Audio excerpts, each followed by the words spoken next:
All right, we're going to go ahead and get started. Well, I guess so. I have passed out on the desk, there's a formula sheet. So you will be allowed to use this formula sheet on your exams. And don't add anything to this. Okay, don't write any new formulas on this sheet of paper unless I direct you to. All right, there are a few things that I might tell you to put on this, but when it comes to the exam, everyone has to have the same formulas. It's not fair if you write a bunch of stuff on the back of this that no one else has. So this has most of what you need to get through this course. In fact, the top left-hand side of this sheet has the right triangle, has your 6 trig functions defined there. Sine, theta is opposite over hypotenuse, so on and so forth. And then below that you have, it says circular function definitions. We haven't done that yet. And then below that is reciprocal identities. We did do that last time. And then quotient identities, we did do that. And we started the Pythagorean identities, and I showed you this one right here. And just notice that on the formula sheet, it's just a different order. It's sine squared theta plus cosine squared theta equals 1 instead of this one up here. Just remember with addition, it doesn't matter what order things are in, right? So this is okay to flip around. And we'll get to the rest, okay? For now, this is what we've got. Now, I left off last class right here on 7.2.7. So what I'm going to do is continue that note for today.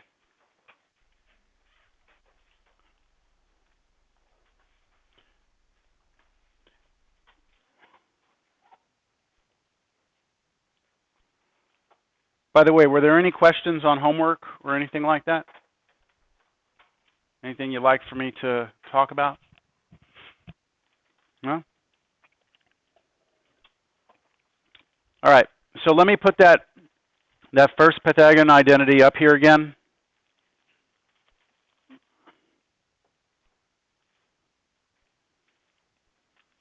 What I'm going to do is I'm going to generate the next 2 Pythagorean identities that appear on this sheet. I'm just going to show you how we can get them. And all we do is we take this one and we do something to it. All right, so just notice first of all, which one do I want to do first? If I take this equation and I divide both sides of the equation by cosine squared theta. Oh, not plus there, sorry.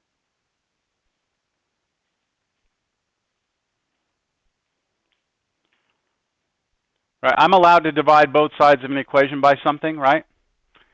As long as that thing I divide by is not 0, which I'm assuming right now cosine's not 0 here, so this is well defined. So what is this sine squared theta over cosine squared theta? Well, I can rewrite it as sine theta over cosine theta, that whole quantity squared. And we did that last class. We said that if we have a fraction and you have it squared, then you can apply the square to the top and bottom. So does that make sense to do that? And then on the next one, what's cosine squared theta over cosine squared theta? What should that be? 1, right? Anything divided by itself should be 1. So you have 1 for the next one. And then on the other side of the equation,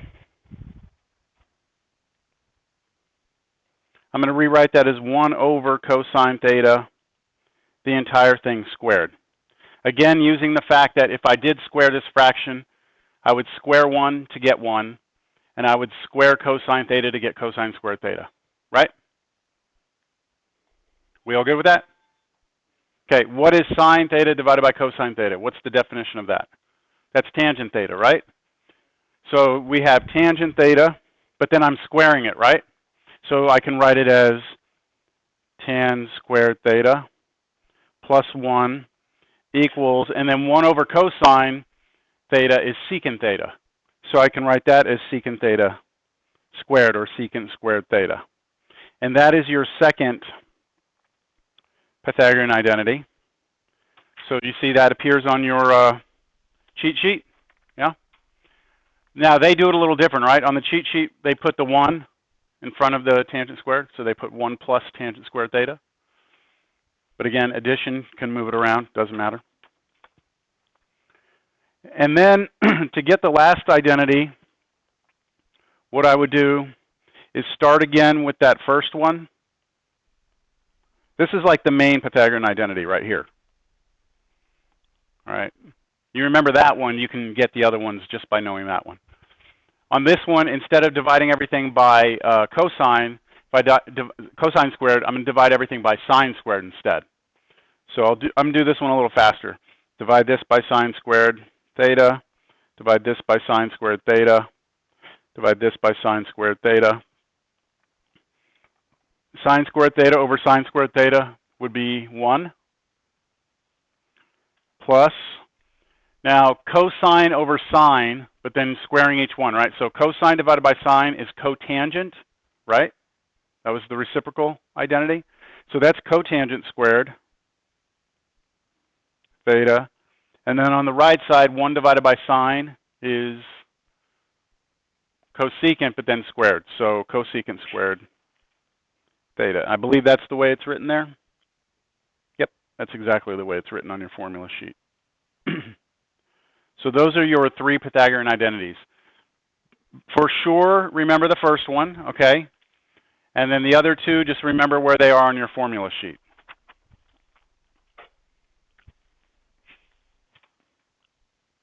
Anybody taking Cal 1? Who's taking Cal 1 again? All right, Cal 1. I was making my review for my Cal 1 test the other day, this weekend. I'll try not to take too much time here. I think this is it. Yep. Yeah, here it is. Okay. This is my Calculus 1 Exam 2 review that I gave them.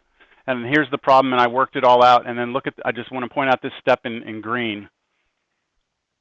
In the problem, we had sine squared x plus cosine squared x, and it turns into 1. And I highlighted it just to remind my Calculus 1 students, like that's from before, right? You remember that? So that's what we're talking about today, right? So later on, it just shows up in places, and you just use it when you need it, all right? All right, where are we? Okay, so some things I do want to point out to you about these 3 identities is that you can use them in any way you want. Like, it's an equation, right? Anytime you have an equation, you can move things around. So the way we use these, if I have sine squared theta plus cosine squared theta equals 1, okay, if that's my identity, then just as a quick little example, if somebody were to write down 1 minus cosine squared, and I'm going to use t instead of theta. If you ever see 1 minus cosine squared t, what could you replace that with? What could that become? Well, look up here at this identity, right? If I take the identity and I were to move the cosine squared to the other side, when I say move, I mean subtract it, right? If you subtract cosine squared theta from both sides, your identity would read sine squared theta equals 1 minus cosine squared theta, wouldn't it? Do y'all follow that? So this identity, if I were to isolate the sine squared by moving this over to the other side, anytime I ever see 1 minus cosine squared theta, I can always replace it with sine squared theta. So in this particular example, I could rewrite this as what? Sine squared t, right? Because t is like the theta. Make sense? It's like simplifying it. I'm taking something that's kind of complicated, I'm turning it into this, which is just, I mean, it's not that much more simple, but it's at least 1 term instead of 2, isn't it? And all of the identities can work that way. Let me give you another one and see if you can figure out what it would become. How about,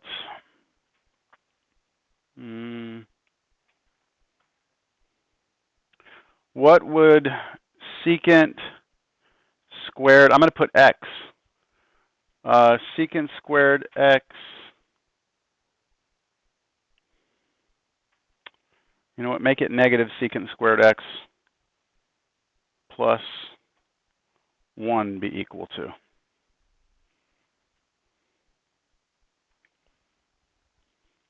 So how could we clean this up? Just simplify it, make it look a little bit different.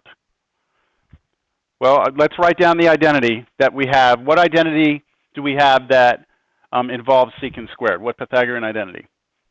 It says 1 plus tangent squared, right? Theta equals secant squared theta. Do you agree? Yes? So I can replace secant squared of anything with 1 plus tangent squared of that anything, whatever it is, theta, t, x, q, it doesn't matter. So I could replace this secant squared x, just this, with what? Right here.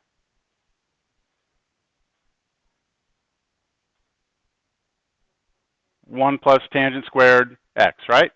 Let's see what happens. If I put negative and then 1 plus tangent squared x right here, then I still have plus 1, right? So I've just replaced secant squared x with the Pythagorean identity. And by doing this, look what happens. The negative passes through, right? And what's going to happen to the 1s? They're going to cancel. So negative 1, then negative tangent squared x plus 1. And now the negative 1 plus 1 cancels, so you're just left with what? Negative tangent squared x. You see how that worked? Any questions on that? We want to become pretty comfortable with things like this because it's gonna be kind of our common practice from now on. Whenever we see things, we want to be able to say, hey, I've got identities. I might be able to rewrite that to make it look different so that things start canceling out. And when in doubt, just try something. If it doesn't work, if it doesn't make it look better, then it doesn't work. All right, so those are your identities. Let's take a look at our next example. So this is going to be an example. Let's see, what was the last example I did? I mean, not these, but before this, was it example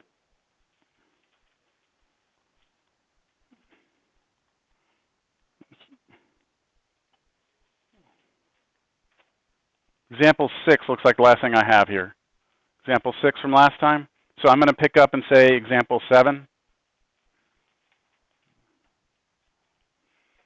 Okay, so the instructions here are to find the exact value. Okay, find the exact value of the following. Cotangent of 15 degrees minus cosine 15 degrees over sine of 15 degrees.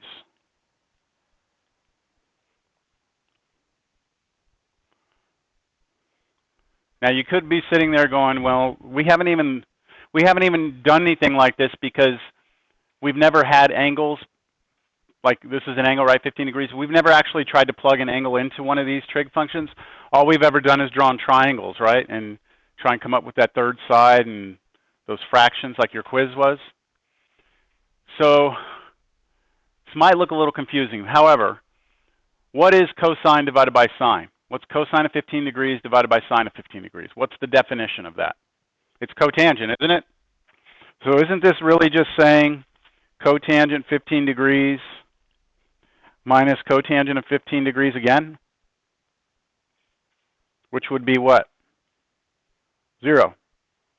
Right? Anything minus itself would be 0.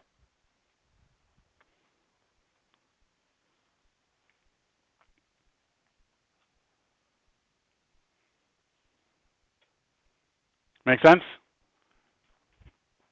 I don't really care for these problems, but they're in the book, and so I'm covering them. Let's see, example 8. Sorry, yeah, we can do example 8. In here I had part A and B, but I'll just do a new example. What about this one? Same thing, find the exact value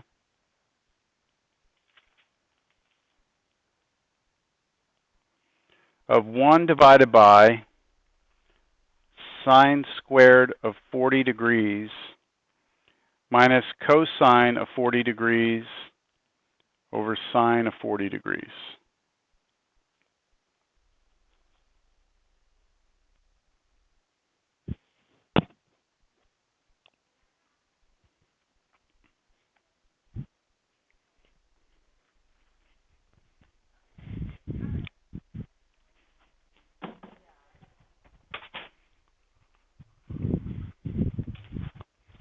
So they all have 40 degrees in them, right? All of the trig functions here, which is an encouraging sign, because that means things may come together and cancel out.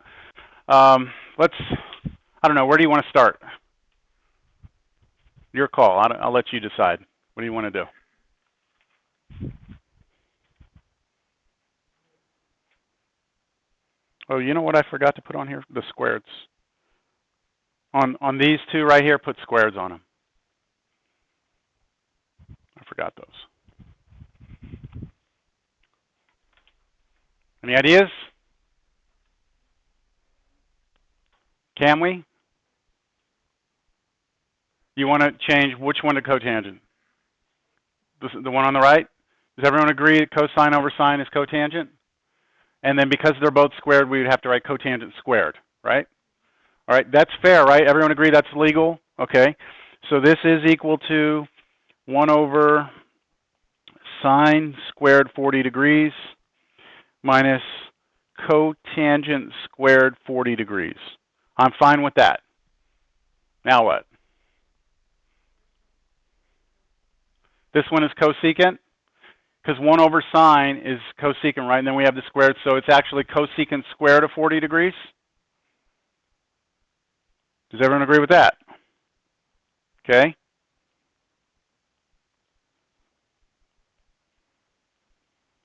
Now what? Does that simplify at all?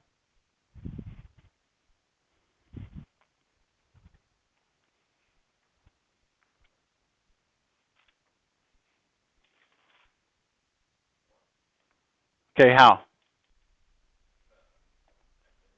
Okay, so how are you using the identity?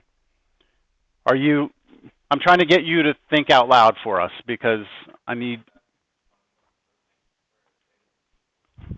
Okay, so you're looking at the identity. It says 1 plus cotangent squared. It says in our formulas it's u, right? They use u in there.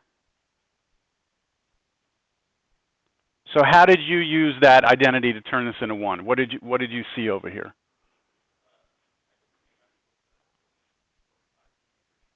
Okay, does everyone see that? If you take this right here and you move the cotangent square to the other side, it becomes minus cotangent, doesn't it? And so we have cosecant squared of something minus cotangent squared of something will be equal to 1. You follow? That's the way you saw it. Another student might see it a different way. Another student might see it this way and say, look, everywhere I see a cosecant squared of something, right, which is like right here, I can replace it with this, right? So how about just taking this cosecant squared 40, and I'm not saying the way you did it was wrong, okay? I'm just showing you that there's different ways to do this. This is going to be 1 plus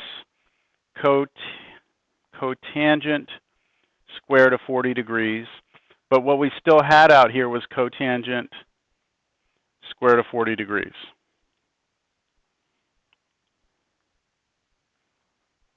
Do y'all see that, doing it that way?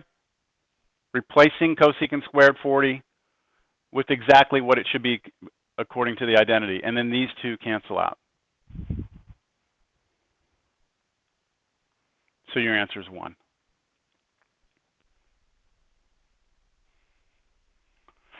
Questions? I'd like to show you a different way of doing it. Again, because a lot of times in this class, there's going to be multiple ways to get to the answer, and it won't necessarily be wrong one way or the other. So when I first saw this problem, here's how I saw it, all right? I'm still going to get 1, all right? So when I saw this, I saw two fractions, right? And whenever I have two fractions and I subtract two fractions, I always want to have a common denominator, which in this particular case, I actually do have a common denominator, don't I?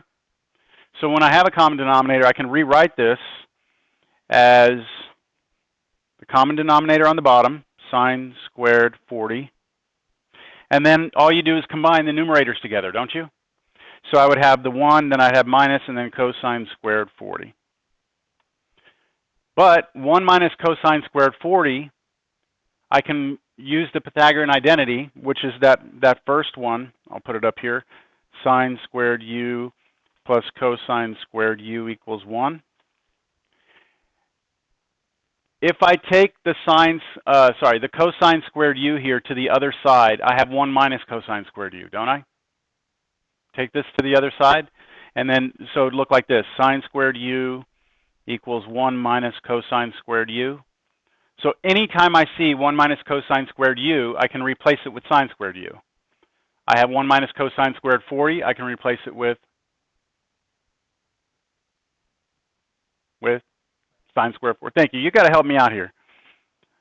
You got to let me know y'all are okay with this. Sine squared 40, and that's equal to what? 1, right? Does that make sense, doing it that way? Are there any questions?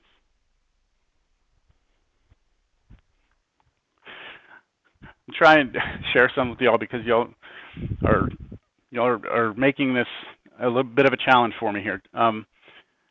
When I was in school, we had this one professor. People would avoid taking him, okay, because we never really saw his face, okay. All we saw was the back of his head, all right. And basically, what he would do is come in there for the math class, and he'd write. And we used to make fun of him, but this is how fast he wrote. He would write like this, and then this is what it seemed like he was doing when he was up there, like that. You know, it was so fast. You were trying to keep up with all the notes. It seemed like he was erasing as he was going, because every time he'd look down, look up, the board would look completely different. He never turned around, never asked questions. If you asked a question, he was like insulted. You know, like, why are you stopping me? So I guess what I'm trying to get at is, I'm actually asking you if you understand, because I want to know if you understand, so I need a response. Even if it's just like a yeah or anything, okay? But if I say, do you get it, and you just sit there and you don't get it and you don't say anything, then that's not helping you, right? So just at least respond so I know what's up, all right? That helps me help you. Are we all good with this? Okay, good. Let's move on. Even if it's like trivial, you're like, come on, man, you're killing me here. This is so boring. Just at least let me know you get it, all right? All right, so here's where things,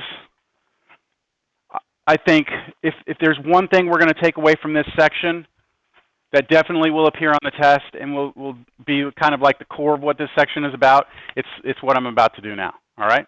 So you might want to put a star next to these particular problems. So I'm on example 9.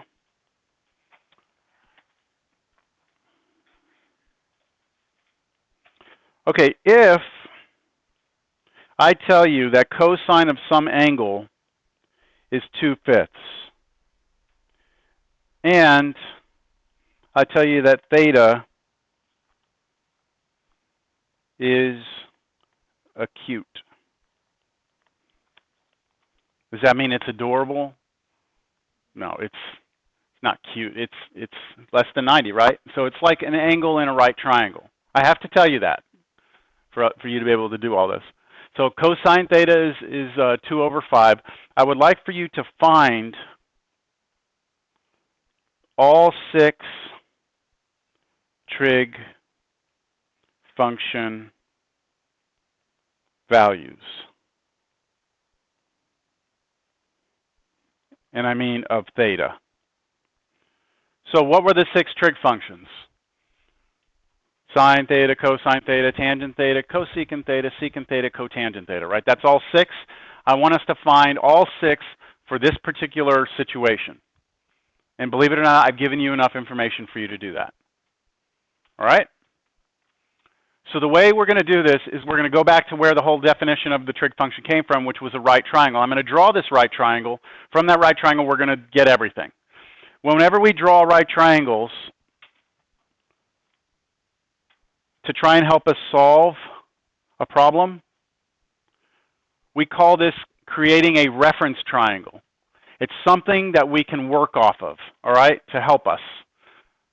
I'm going to use this as a reference, kind of like you look something up online, you know, you're trying to study something, you look it up as a reference. We're using the triangle as a reference to help guide us through the problem. Here's my triangle. I need to label one of the angles theta, so I'm going to label this one theta. Doesn't matter which one, but this is the way we kind of have stuck with. You could do it with this one up here. That's my reference triangle. Now, what does cosine theta being 2/5 mean? Okay, that means the hypotenuse is 5 and the adjacent leg is 2. So you have to remember that cosine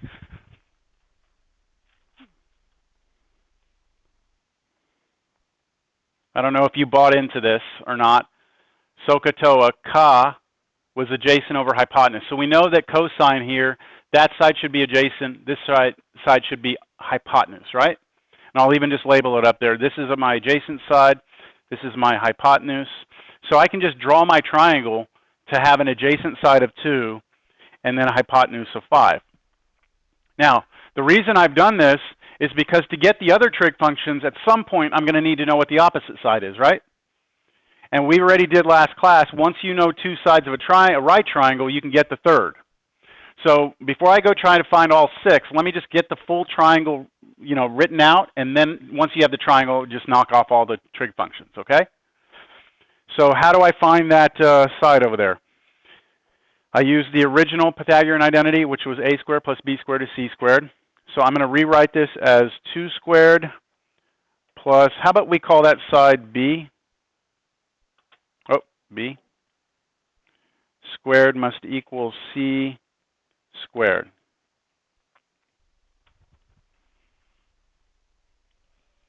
Since we did this last class, you did a quiz on it, and a lot of your homework was based on that. I'm not going to take a lot of time through this.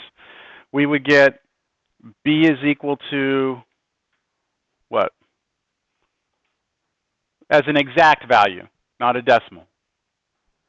Square root of 21. Okay, so I'm kind of saying here like dot, dot, dot, like you could do this, right? Hopefully. Okay, and if you can't, you need to get caught up because that's where we are as a class. We should be able to do that, no problems. So square root of 21 is b.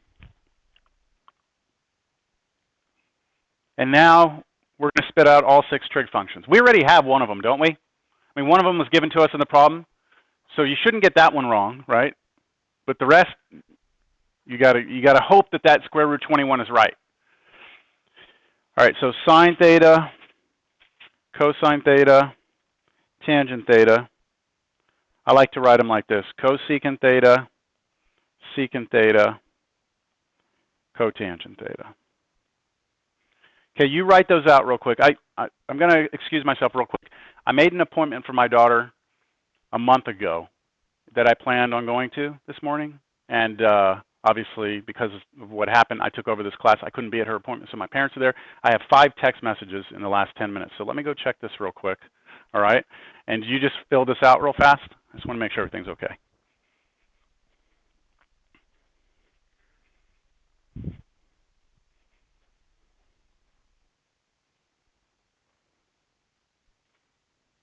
Oh, okay. It's all good news.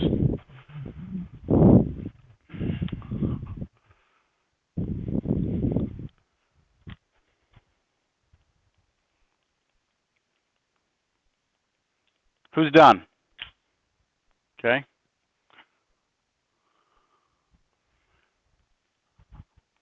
I do have your quizzes. You have a question? I won't care, no, but just keep in mind that when you do your homework and if you check your answer in the back of the book, they're going to rationalize every single time. So you might want to just do it to get used to it because when you're trying to check your work, if you're not rationalizing, you might just be like frustrated later. So on your quizzes that I'm going to hand back, for the most part, everyone did good. I think there was one table, I'm not sure who it is because I don't really know everyone yet, that kind of mixed up what sine and cosine were, and so once that happened, everything else was off. So just pay attention, be careful with things like this. I'll hand these back when I take attendance. What's sine theta going to be for us? Root 21 over 5. And then cosine was given in the problem, 2/5. Tangent, square root 21 over 2. And then cosine, everything just flipped over.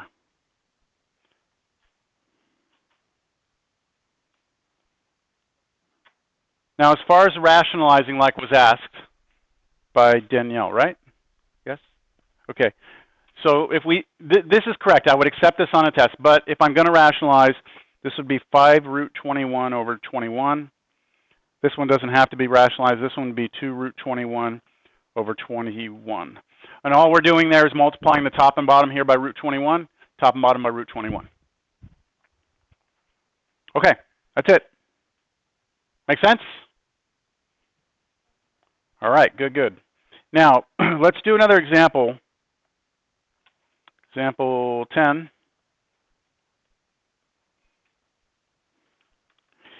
If cotangent theta equals 2/3 and theta is acute, find the 6 trig functions. So same instructions. I've just gotten a little lazy. I've left out some of the wording. I've abbreviated trig. So same exact problem. You still need a reference triangle, right? So what's your reference triangle going to look like this time? This part of it's the same, isn't it?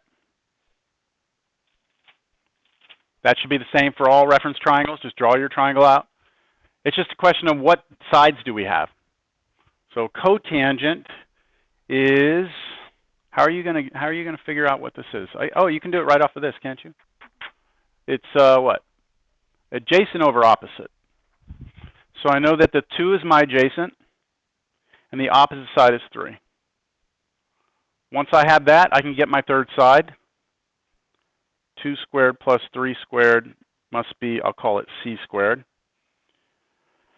4 and 9 is 13. C squared, so root 13. You all agree? Okay, so that hypotenuse is root 13, and now you get your 6 trig functions.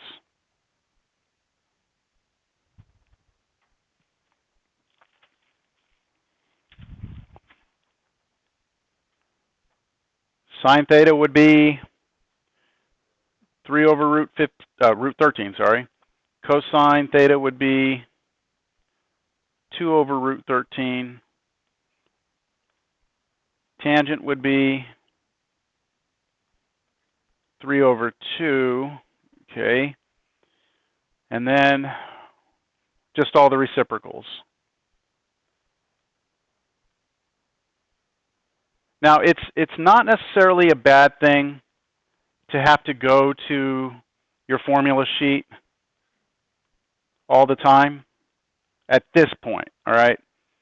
But I think as time goes on here, everyone needs to remember that cosecant is the reciprocal of sine, and that secant is the reciprocal of cosine, and then cotangent, reciprocal of tangent. I think that one's kind of easy, right? Cotangent in this, because tangent and then cotangent has tangent in both words, right? Here's the way I remember sine and cosecant. I don't know why I remember it this way, but this is the way I've always remembered it. I just look at the letter in the middle. Cosecant has an S in it for sine.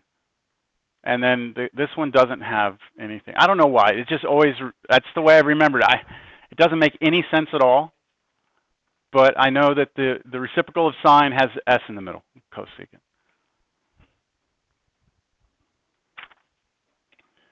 All right. Let's do something a little more interesting, because these can become a little bit trivial at some point, right? Trivial meaning not a whole lot of thought required at some point. Okay, if cosine theta equals 3,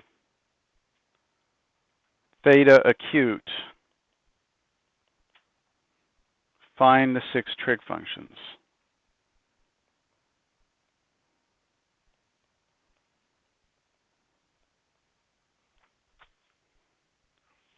So we start with the reference triangle.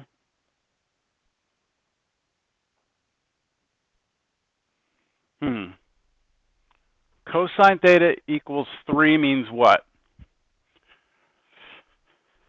3 over 1. Good. We have to look at 3 as being a fraction, right? Because the way we've defined all of the trig functions is looking at them as fractions, as ratios. So I'd like to just point out, make sure we're all aware that when we say cosine theta equals 3, we mean 3 over 1, right? 3 over 1. Cosine should be my adjacent over hypotenuse. So I should label my adjacent side 3 and my hypotenuse 1. I see you shaking your head. What's wrong with that? Can't have that. Why? Yeah, the hypotenuse is supposed to be the longest side, isn't it? Isn't it? Now, what we would normally do, let's say you didn't notice that right off the bat. Okay, let's go try and find what b is. We would say 3 squared plus b squared equals 1 squared, which would mean 9 plus b squared equals 1. And if I subtract 9 from both sides, I get b squared equals -8, don't I? Now, we're not ever going to be able to square a number and get -8 unless we bring in the imaginary numbers, right? I remember talking about imaginary numbers at some point, and we kind of do not talk about imaginary numbers. Like even in calculus, you don't deal with imaginary numbers. All the way through the entire calculus sequence, you never talk about imaginary numbers. So we are not going to try and handle them here. So this should set off alarms in your head saying something is wrong, right? This triangle is not possible. It's just not possible. And later on, we'll talk a little bit more about, well, there's certain things where your trig functions are not defined. And, you know, when does that happen? But we're not there yet. I wanted to show you how I could present you with a problem where there's no possible solution to this. All right, so what we would say here is something like not possible to have cosine, was it cosine? Cosine theta equal 3. Okay, it's not possible.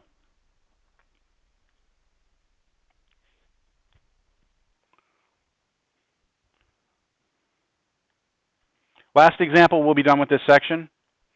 Example 12. What if secant theta is 5 and theta is acute?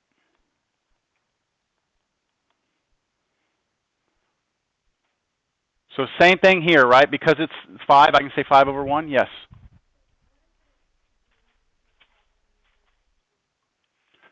That makes, by saying it's acute, theta being acute, means that when I'm drawing this,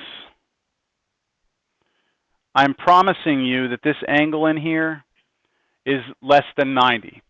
Now, right now, it's hard for us to see why I have to say that because we developed the whole idea off of the right triangle, and it's impossible to have that bigger than 90.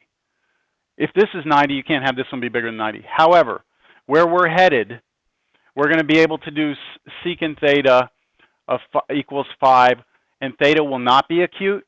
And I'll just say theta can be whatever, and we're actually going to come up with having 2 possible answers. But we're just not there yet, so it's hard to see why we have to say that now. Okay, so I rewrite secant theta as 5 over 1. Secant, by definition, is going to be hypotenuse over adjacent. So my hypotenuse should be what? 5, and my adjacent should be 1, like that. Now, does this triangle look like it's possible? Sure, right? 1 here is shorter than the 5, so this should work out. What is this side over here going to be? I'm not going to go through the work and solve it, but what would it be? It's this one squared, right? 25. Take away this one squared, which is 1. So 25 minus 1 is 24, and then take the square root. So square root 24. You could do that hopefully on your own, on the side perhaps.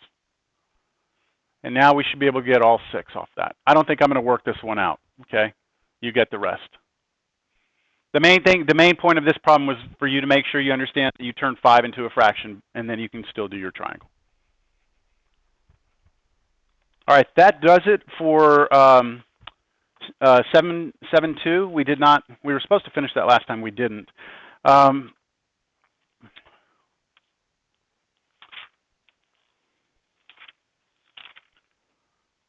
Your homework last time I gave you up through 23. Was that correct? I sent it out as an email. Did y'all get that? Okay. So let me give you what the whole homework assignment was for this section. It started on page 526. So your homework for 7.2 was page 526. Last time I gave 11, was it 11 through 23 odd? Okay, that was what I gave last class. And then for today, it's going to be 25 through 35 odd.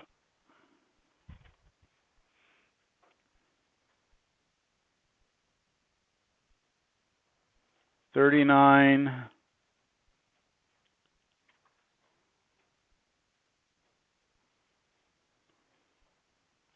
and then 39 through 49 odd.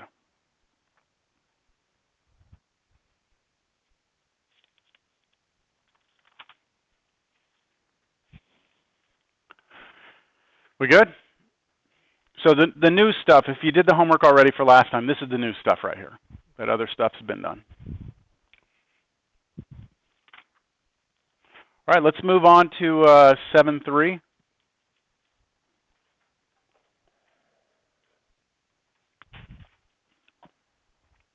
Everyone have it? I'm going to move on.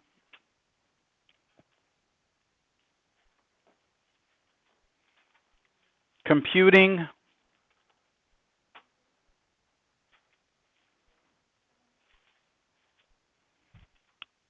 values of trig functions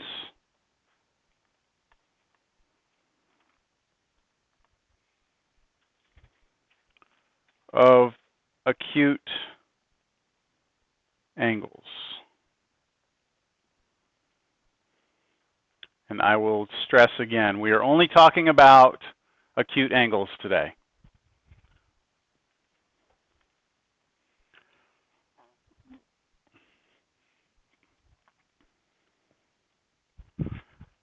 So in 7.2, we avoided ever talking about angles, didn't we? I mean, like even the problems that had that like sine squared 40 degrees and stuff, it wound up being like 0 or 1 or something like that. We've never really tried to actually figure out what's happening at a particular angle. So that's what this section is about. There are 3 very special angles when it comes to right triangles that we need to be familiar with, and we need to know what the 6 trig function values are at those angles. They're common angles. They appear a lot. So 7.3.1 are the common, I'm just going to say, what are the common angles?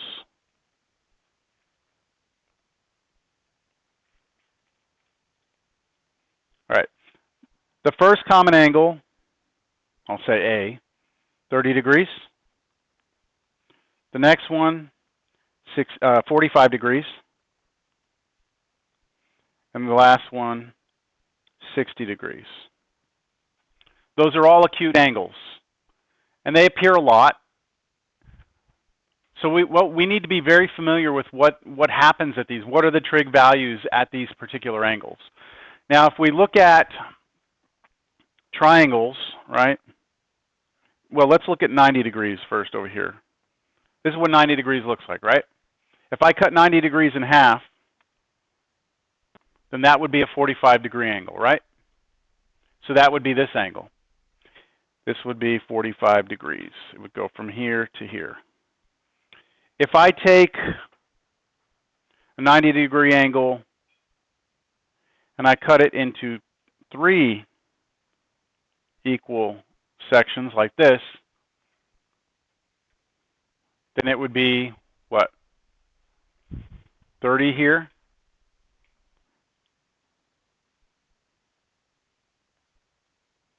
60. And then, of course, 90 would be straight up and down, right? So 45 degrees, another 45 takes in 90. Then we have 30, and then we have 60, and then that would be 90. Everyone agree with that? Okay, so those are the common angles, and we need to know what happens at those particular angles. Like, what are the trig values? So let me start with the 45 degree. What do you think is going to happen at the 45 degree? If I go out a certain distance and keep this at 45, does everyone agree however far I go out, I would have to go up?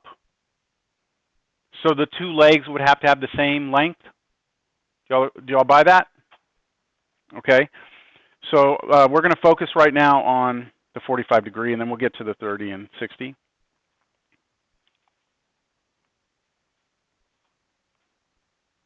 So at 45 degrees, my triangle would have to look like this. It's not very good. Try it again. There we go.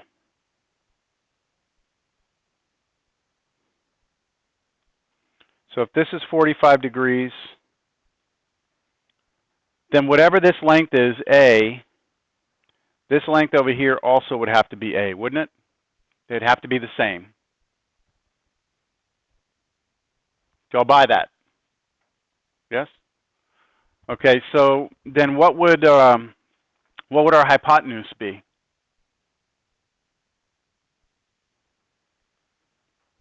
What would C be? We would have A squared plus A squared again would have to be equal to C squared. So 2A squared would have to be equal to C squared. You all following me? Adding those two together, and then I'm trying to find out what C is, right?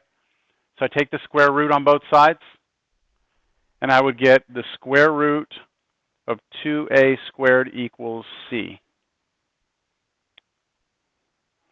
Now, when I have this square root over here, I could go square root of 2 times square root of A squared. That's a property of radicals that if you have multiplication under the radical, you can split it up into 2. What's the square root of A squared? A. So this is C will be equal to square root of 2 times A. Y'all with me or no? Yeah? So I'm going to label this side square root of 2 times A.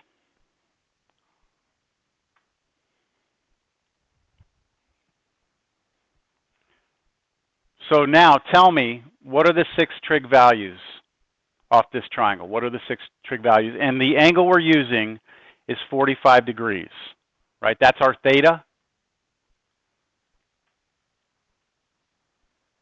Let me take this to the next page because I'm out of room.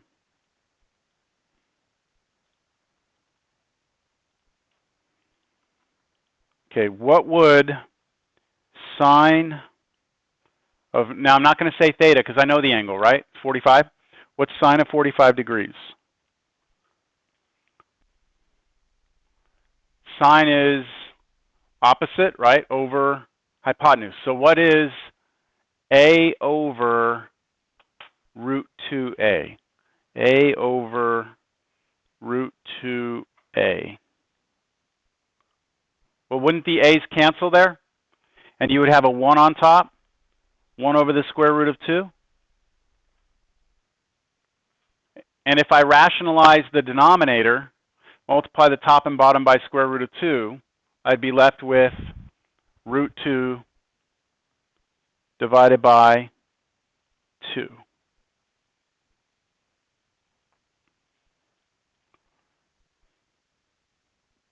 Do y'all see that?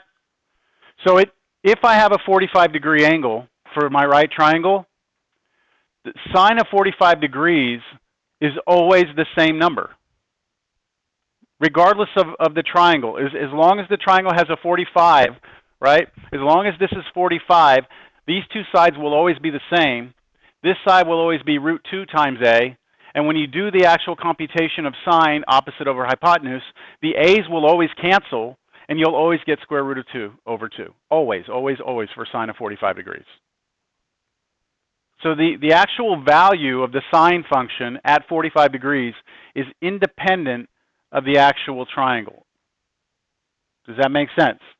If someone were to quiz you right now and say, what's sine of 45 degrees? You would have to say root 2 over 2. You wouldn't need any other information. Now, what's cosine of 45 degrees? Same thing? Same exact thing, right? This time it's adjacent over hypotenuse, which is the exact same ratio. I'm just going to go straight to root 2 over 2. So sine of 45 degrees and cosine of 45 degrees are both root 2 over 2. Always. What's tangent of 45 degrees?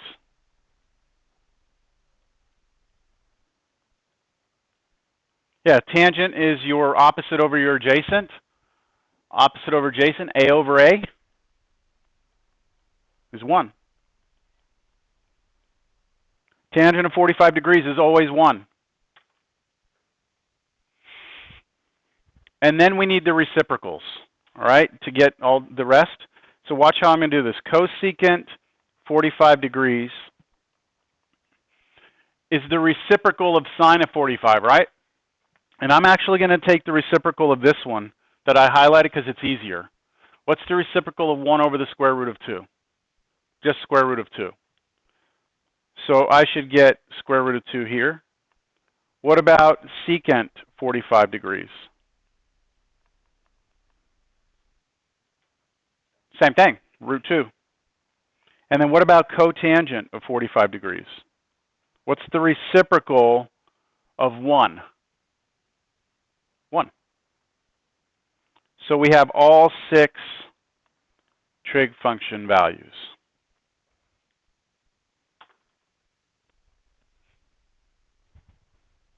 That's what happens for the 45 degree angle. For a 40 degree angle, it's not this, okay?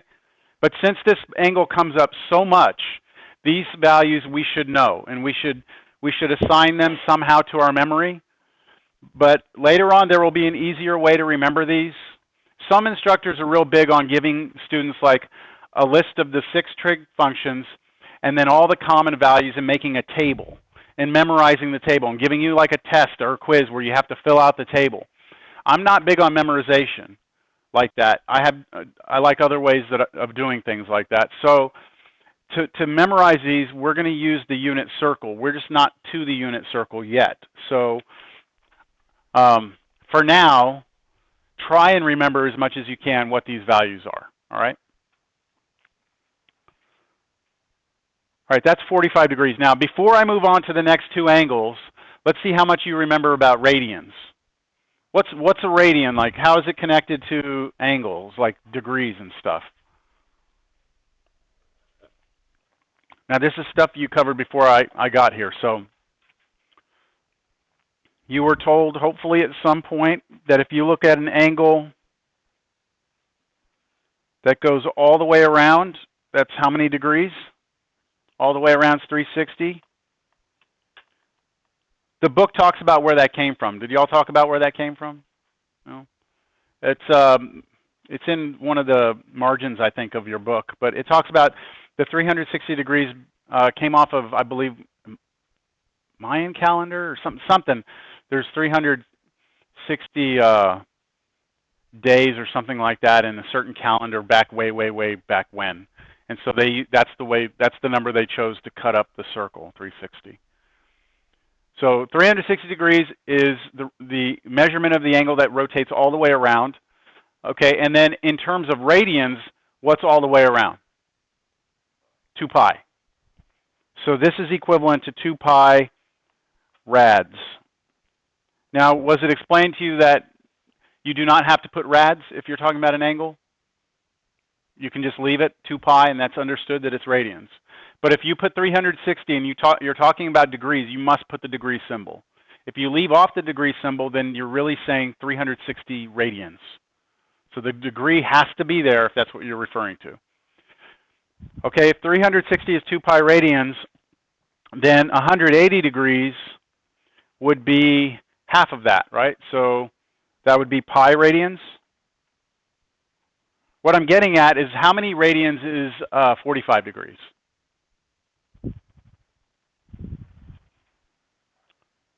So here's the rotation that goes from here to here, right? That's pi.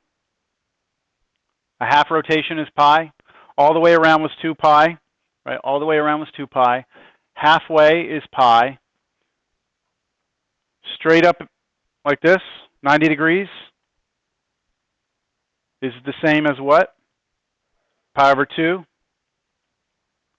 because it's half of this one. And then 45 degrees was half of 90, right? So 45 degrees was half of pi over 2. Half of pi over 2 is pi over 4. Now you were, I'm sure, told how to convert from radians to degrees and back and forth, right? If you have degrees, you want to go to radians, you divide by 180, multiply by pi. If you have radians, then you multiply by 180, divide by pi. So remember those conversion factors. Does that sound familiar or not? I think it's better just to know the angles and think about cutting it in half and see where you are. Okay, so everything up here, the reason I did all this is because I now want to ask you, what's sine of pi over 4?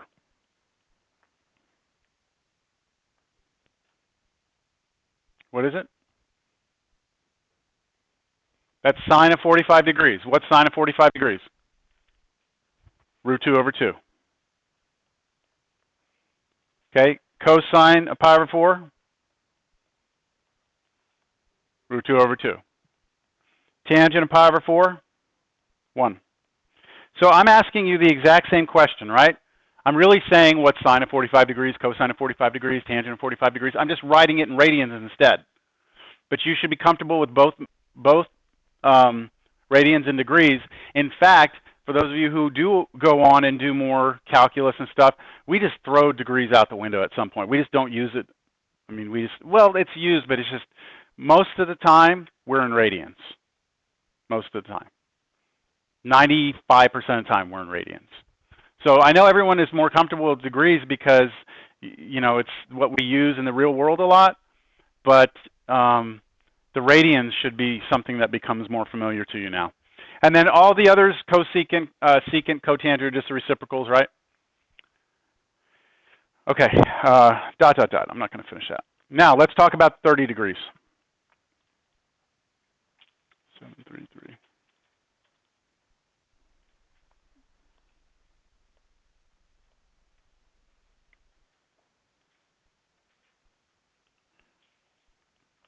This time I'm actually going to put what it is in radians up here. 30 degrees is actually pi over 6 radians. So anytime we're talking about 30 degrees, we're talking about pi over 6 radians. Now, did y'all follow the way I set up the right triangle and we got to 45 degrees and we came up with all the values? Yes? Okay, it's not as easy to do for the 30 degrees. The book does explain it. Okay, they have it on page 531 if you want to try and read through it. I just don't want to take up the time of class to do it. All right, but it's there. It's not too complicated. I'm just going to go straight to what the values are, and you just have to kind of take it on faith that this is true. So if I say sine of 30 degrees, sine of 30 degrees is going to be 1/2, always. Never fails.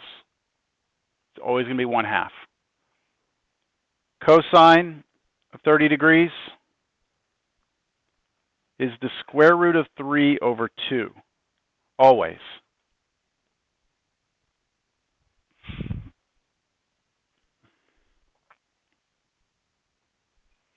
And then tangent of 30 degrees. I'm going to show you where it comes from, and then I'll give you the value. Remember that tangent, the quotient identity, says it's sine divided by cosine? So I could get tangent of 30 degrees by doing 1/2, that's sine of 30, divided by root 3 over 2, which is the same as 1/2 times 2 over root 3. So remember that when you have a fraction divided by a fraction, it's the same as taking the fraction on top and multiplying by the reciprocal of the bottom. And then if you do that, you can cancel the 2's out,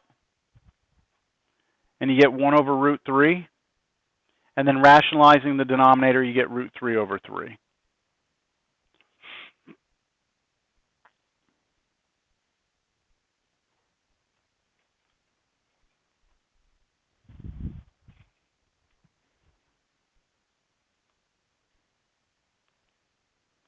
Okay. Does everyone understand that because I'm not showing you the triangle, you have to just believe that these are always going to be the results? Okay. For cosecant, the reciprocals now, cosecant of 30 degrees, you have what? 2, right? The reciprocal of sine, so this is just 2. What about secant of 30 degrees?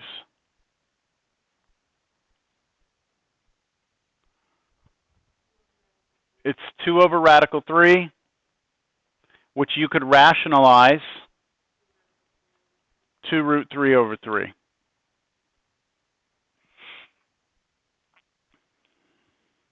And then what about cotangent? 30 degrees. This will be just root 3. And that one, it's probably easiest to do the reciprocal of this one right here. Just flip this one over instead of doing that because you'd have to rationalize again. So there are your 6 trig functions for 30 degrees.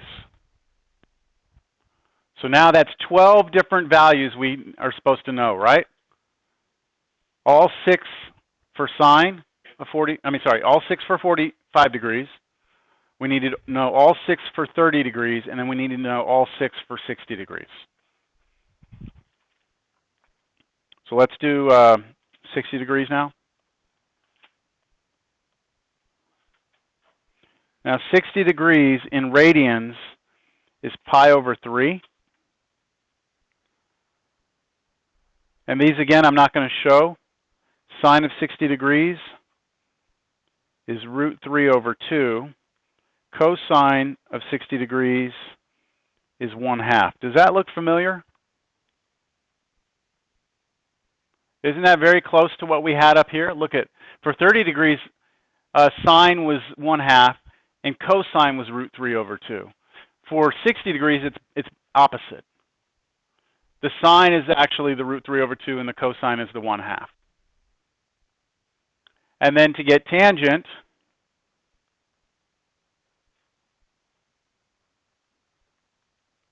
you should get root 3 here.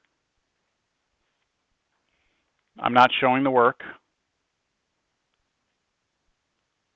And then all your reciprocals.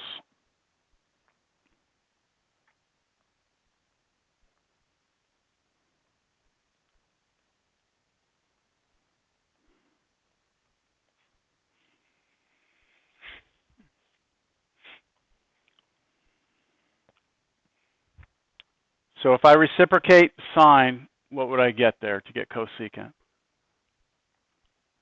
2 root 3 over 3, good.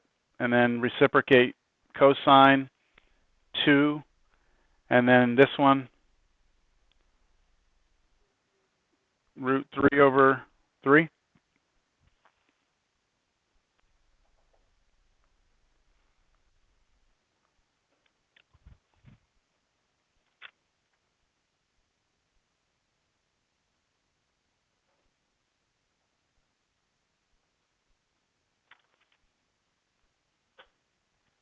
All right, let's do a couple of examples now that we have this, all right? I'd like you to find, is this going to be my first example in this section? Yes.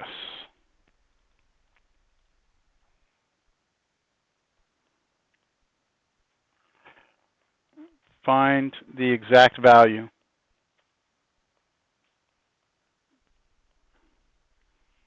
Sine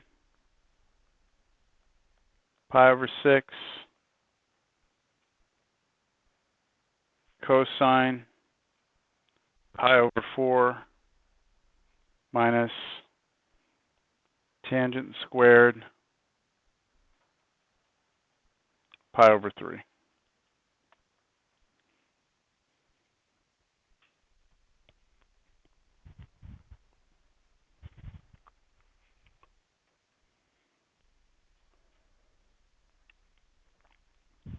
So right now, what you have to notice is that I've given you angles inside of these trig functions, right? The angles I've given you are all they're all your common angles, right? We have pi over 6, that's 30 degrees, right? Pi over 4, that's 45 degrees. We have pi over 3, that's 60 degrees. So the assumption here is that you don't need a calculator or anything. You should be able to do this just by going off of your recollection of those trig values. So what was sine of pi over 6? So 30 degrees, right? Sine of pi over 6?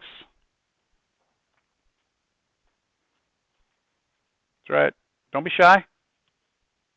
Sine of pi over 6. 1/2. Okay, 1/2. And then this is multiplication between here, right? Even though I don't have it in here, it's implied multiplication.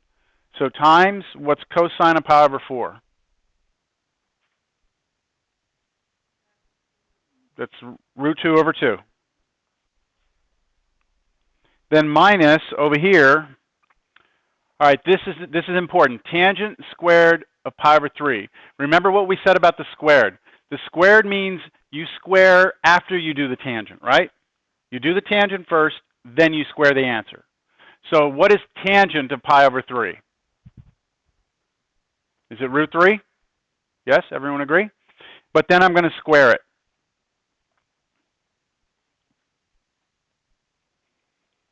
All right, let's multiply this out here. 1 straight across, we get root 2. So root 2 over what? 4. Then minus, what's root 3 squared? 3. That's it. That's the exact value. That is the exact value. Now, I could get my calculator out, and I could figure this out and give you a decimal approximation, but that's the exact value. Questions?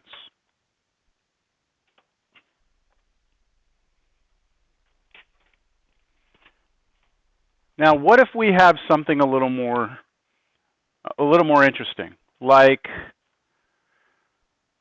in this example? What if I want you to find sine of 35 degrees? Well, 35 degrees is not one of your common angles, isn't it? Is it? Is it? No? So before we actually do this, let's all agree with something. If I draw a right triangle, and I say this is 35 degrees, sine is the opposite over the hypotenuse, isn't it? I'm just going to label this B, and I'll call this C over here. Sine 35 degrees should be the B divided by the C. Are we all agreeing with that? Yes? Okay. But do you agree also that I could have drawn a triangle that went like this? A bigger one. Doesn't that still have 35 as that angle? Yes? And then instead of having B out here, I can't call it B again. I'll call it B with a little prime mark on it. And I'll call the entire distance here C with a little prime. So there's a difference there, right? Like C is different than C prime, and B is different than B prime. But as long as I keep that angle the same, then this ratio should be the same. So B prime divided by C prime over here should also be sine of 35. What I'm getting at is this.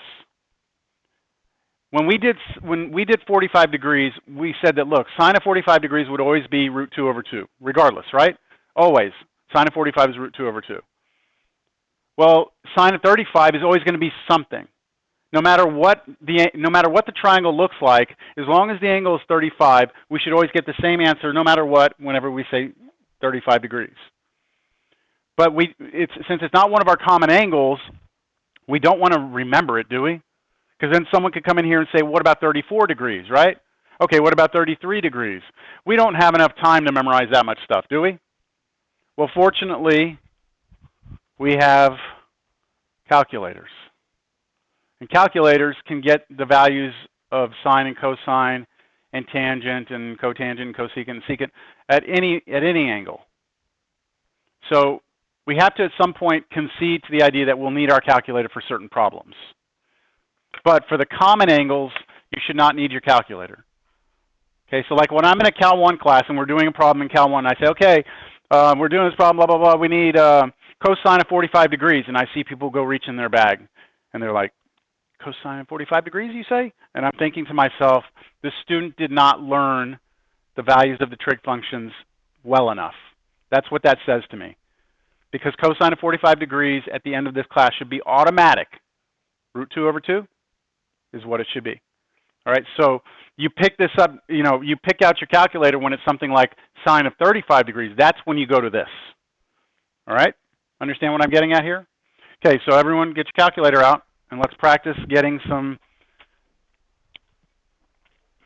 values. Well, I'll leave it right off.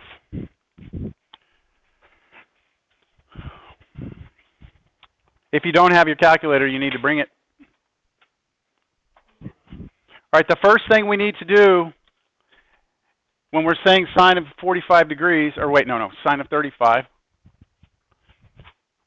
is we need to tell the calculator that the angle we're putting in is in degrees, right? Because there's two types of angles we can put in. We can put a degree in or we can put a radian in. So saying find sine 35 degrees. If I say find sine 35, we need to, in our calculator, make sure we are in degree mode on our calculator. Now, switching to degree mode depends on your calculator. I can't tell you exactly how to do it.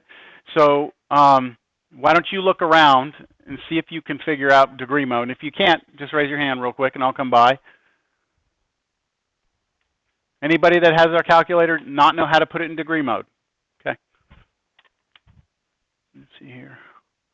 You're in degree mode because there's a D up there, but I don't know how to switch it. Oh, there we go. There we go. So degree mode, you hit 1. So you do it. Hit mode, and then hit mode again. Now you want degrees, so 1. Okay, now let's do radians. So mode again. Now hit 2. And you see that switched to an R. Do it again, hit again. Now go back to degree, and now it's a D. See that? So for you got to be careful on the test, because on a test, you're sitting there, you're plugging away, and you forgot to switch from degree back to radian, depending on the problem. It's all going to be wrong if you forget your modes. Okay? So is everyone clear that their calculator's in degree mode? You figured yours out yet? No? What is that? Oh, this is a great calculator, but I don't know where the mode is for it. Menu, settings. Shouldn't be, right? You don't think so?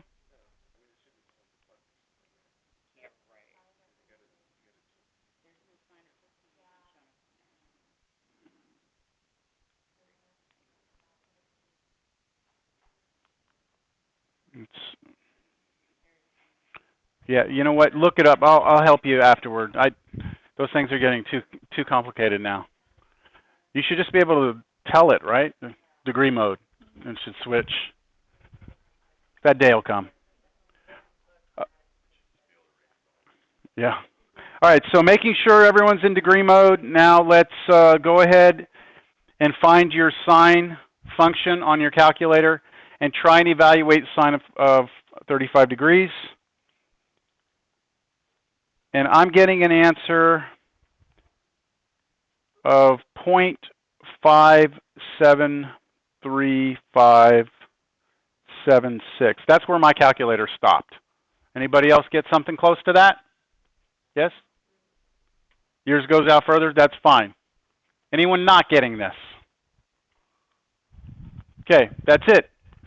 So if you go back to that triangle, remember it was the opposite over the hypotenuse? For any triangle with an angle of 35, the ratio of the opposite divided by the hypotenuse will always be that, 0.57356, something like that. All right, always. Do this on yours. Find sine of 60 degrees. Now, you don't need your calculator for that, do you? But let's do it because I want you to see. The answer that we should have is square root of 3 over 2. That's what we would say, but your calculator's not going to say that.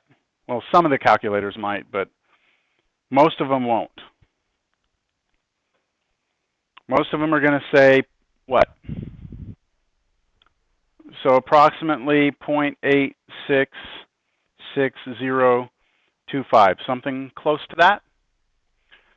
So on a test, if I ask you, or on a quiz, maybe next class, beginning of class, I ask you sine of 60 degrees. I say, give me the exact value of sine of 60 degrees. 0.866025 is not the correct answer, because I asked for the exact value. To find the exact value, you had to have memorized the fact that it's root 3 over 2, right? And your calculator doesn't help you with that, does it? Unless you have a TI-89. Anyone have a TI-89? No. That one might. Which one do you have? The Nspire CX? It might. I'm not sure. Okay, so am I making my point here that the ratio root 3 over 2 is not clear from the decimal? But in 35 degrees, we can't, we're going to go with the decimal. We're happy with it, all right?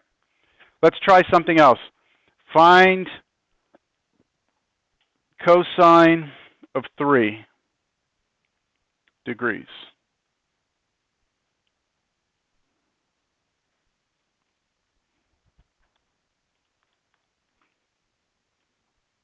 What you getting? 0.99863, something like that. Okay. How about find secant of 3 degrees? You don't have a secant key. Do not mistake this, though, because you'll see most of your calculators, your like on your sine key, if you have a sine key, above it, there's like a sign with a little -1 up there. Y'all see that? That is not the reciprocal of sine. That is not cosecant. That is the inverse function, which we haven't talked about yet. So the only way to get secant of 3 degrees is to realize that that's 1 over, secant is 1 over cosine. So this is 1 over cosine of 3 degrees. So somehow what you need to do is get this answer right here that we got before, right? Take the number 1 and divide it by that. Now, most of your calculators are going to let you type this all in at one time. Like you could type in 1 divided by cosine 3 degrees. But you might, like on this calculator, you're going to have to do them separately. So you should get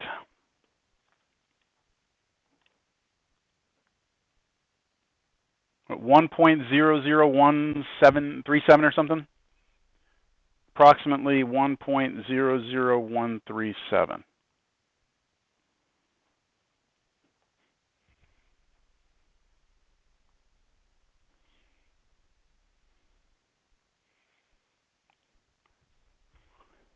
Questions?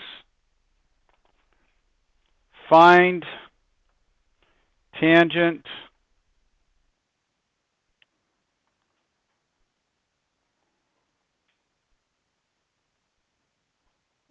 of 40.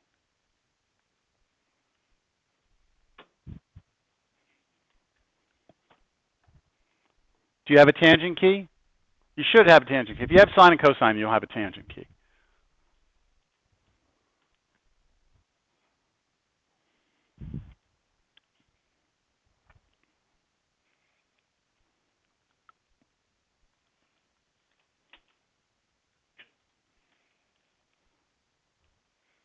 Okay.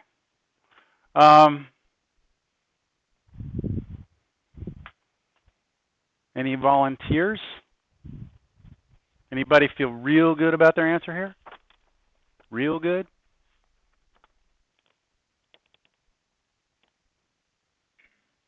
Anyone?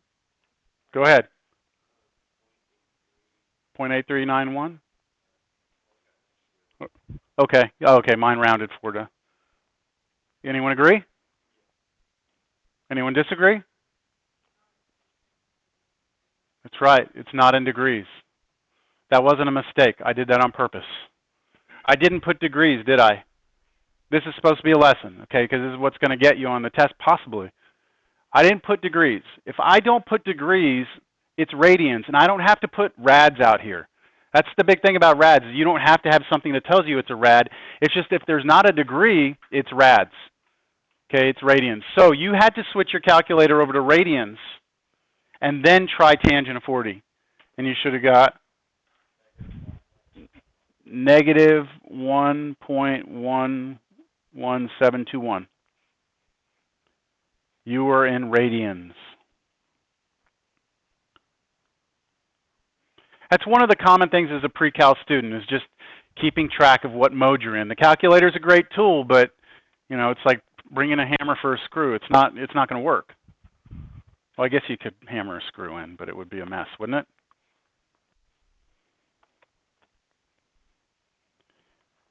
Okay, good. I'm glad some of y'all caught that.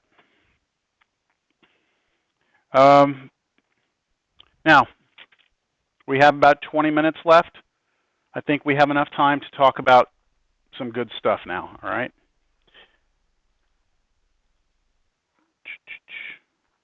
Seven, 3, 5.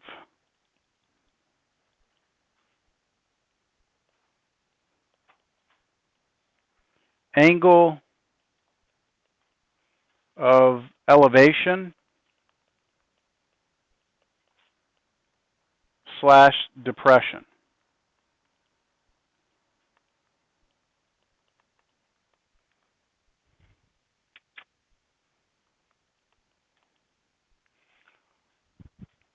We're going to talk about some physical situations, a physical scenario right now, real world problem, all right? If you were looking out, you know, with your eyes or camera or something like that, a laser beam, whatever it is, and you want to point directly to the right or left, so you have like a horizontal imaginary line, which is like the horizon, okay? And then you say, okay, I'm gonna look up. Maybe you're gonna look up at a tree, you're gonna look up at an airplane, or look up at a star. Then when you look up, you form an angle in here. And that right there is called the angle of elevation.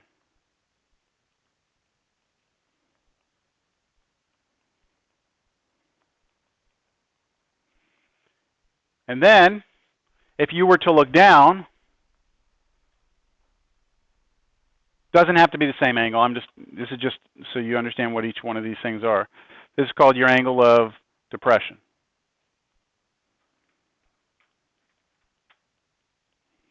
So angle of elevation is basically looking up. Angle of depression is looking down. Make sense?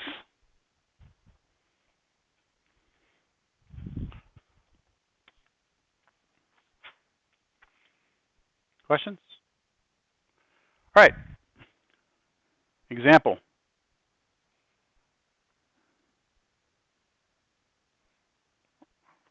Okay, I forgot to label these. Example 2, example 3. So this will be example 4. Find, the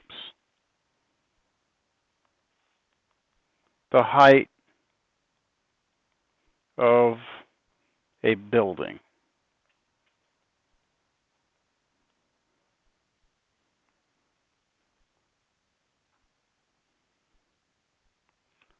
So let's say we go out, and I actually thought we might do this today, but I don't know. I didn't want to get everyone in a group outside yet. I don't think we're quite ready for activities outside, but I do want to do this at least one day this semester, and I might even do it as a project that you form a group and go do it yourself. But I want to try and like estimate the distance like across the lake, like measure the distance across the lake without actually having to go across the lake. Or like there's these little, those little bubble things that come up in the lake, right? Have you all seen those? I guess we're calling that thing a lake out there, right? You know what I'm talking about? Yeah, that pool, that nasty pool. So like measuring something inside the lake, you can't actually get out there, can you? You can't like walk across the water or swim out there. You'd probably be dead in like a week. But so if I'm trying to measure a building without the ability to actually go up to the top of the building, is there a way to do it? Rangefinder, there you go. Well, let's act like we don't have that right now. Let's say we have a building, right? I don't know how your rangefinder would work, but it's probably, was it a laser? Just bounce back and it knows distance? Okay. Well, let's say we don't have that, all right? And I want to know the height of this building. And I'm standing here, right? And I can't go up the building. But what I can do is I can walk all the way up to the building, right? I can physically walk up to the building, and I can measure that distance. And I can also measure my angle of elevation with like what do they call those things? You've seen them. They're back in the old days. They're like these plastic things you put in your backpack, and they have all the little angles marked off on them. Remember those things? What do they call those? Protractors, right? What if you had like a really crude protractor and then you had a measuring tape, right? And all you'd have to do is measure the distance from here to here. All right, let's just say that you came out and said that that was like 120 feet. That you could do, right? And then you go and you measure that angle. And the angle you get, so when you measure the angle, what you would have to do is maybe stand there with like maybe 2 yardsticks like this, and you would hold this one horizontal, like on the ground. You'd have to get on the ground, and then you would aim up like that, and you would put your eye there until you look in and you see the top of the building, right? And once you see the top of the building, you would measure that angle. That make sense? That would be your angle of elevation.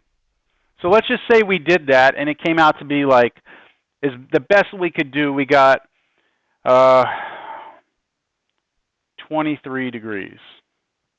Now, the better the angle measurement is, the more accurate it will be, right?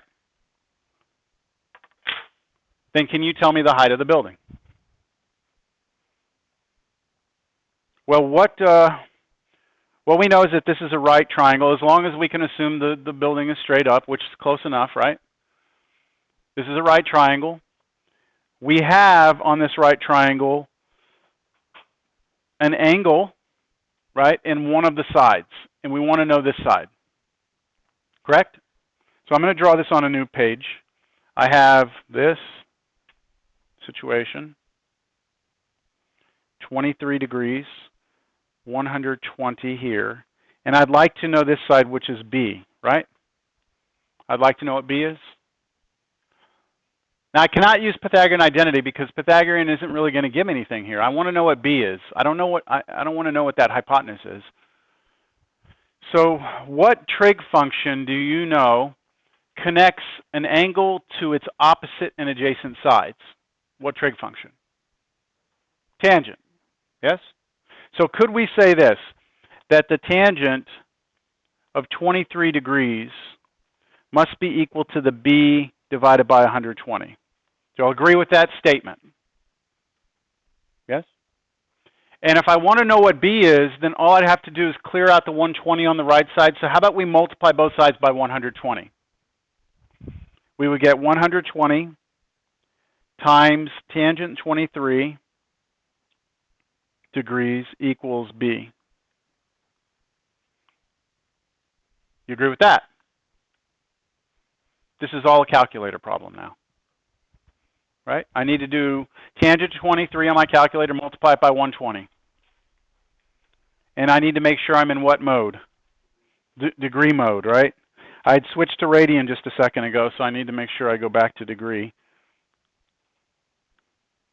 How tall is the building? Approximately how tall is the building? 52? Oh, 50. Yeah, I'm getting I'm getting 50.937 is approximately B. You got 52? You got? Hey, what's up?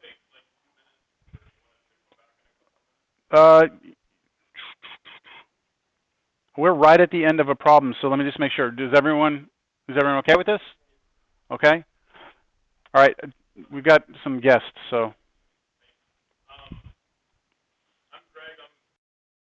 Okay, yeah, so they're really concerned about all the classes that had to be taken over and everything, so they've actually assigned like a tutor just for this class for a certain time. So, you know, it's something you can take advantage of if you like. Like he said, though, if y'all don't show up, you know, you can lead a horse to water, you can't make it drink, right? So if you don't show up and you don't get that help, it's going to go away at some point.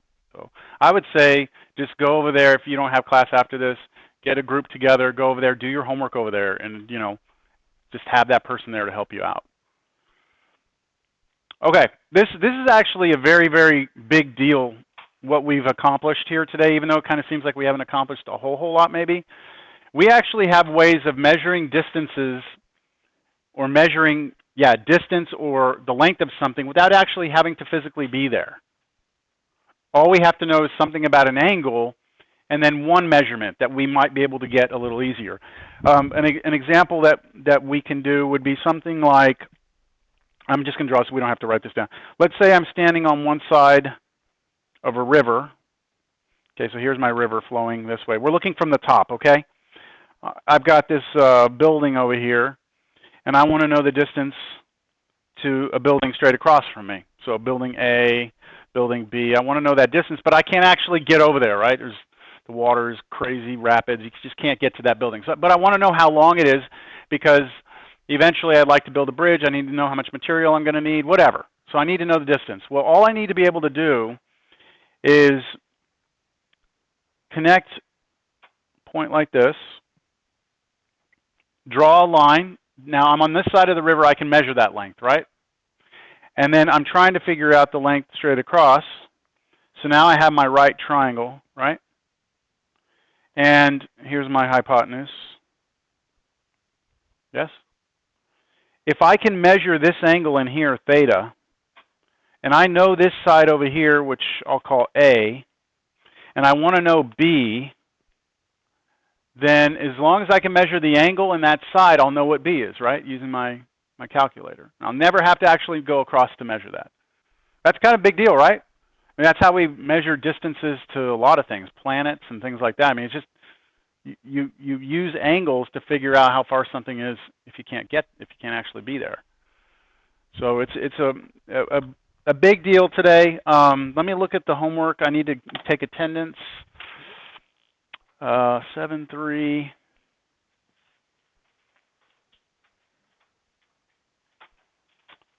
So page 536.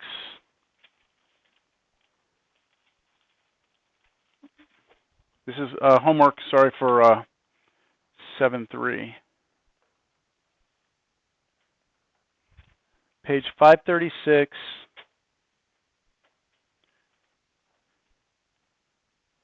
This is going to seem like a lot of problems,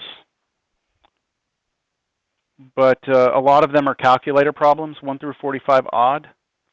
The instructions are very clear. In some of them they say, don't use your calculator. And then other ones they say, use your calculator. All right? So those, and then, see, word problems. We'll wait on word problems. We're going to pick up next class. We're going to do some more applications with triangles. And then I'll give you some problems out of there. Okay, I'm going to hand back your quizzes from last time. And if you're not here, obviously I won't give you your quiz back, so I'll take attendance based on that. But if you were not here last time, you need to let me know you're here today. Anyone else need a formula sheet? Yes? Yes. When you come up for your, or you can come get it now. All right, please, when I call you, come up and grab these, and then you can go.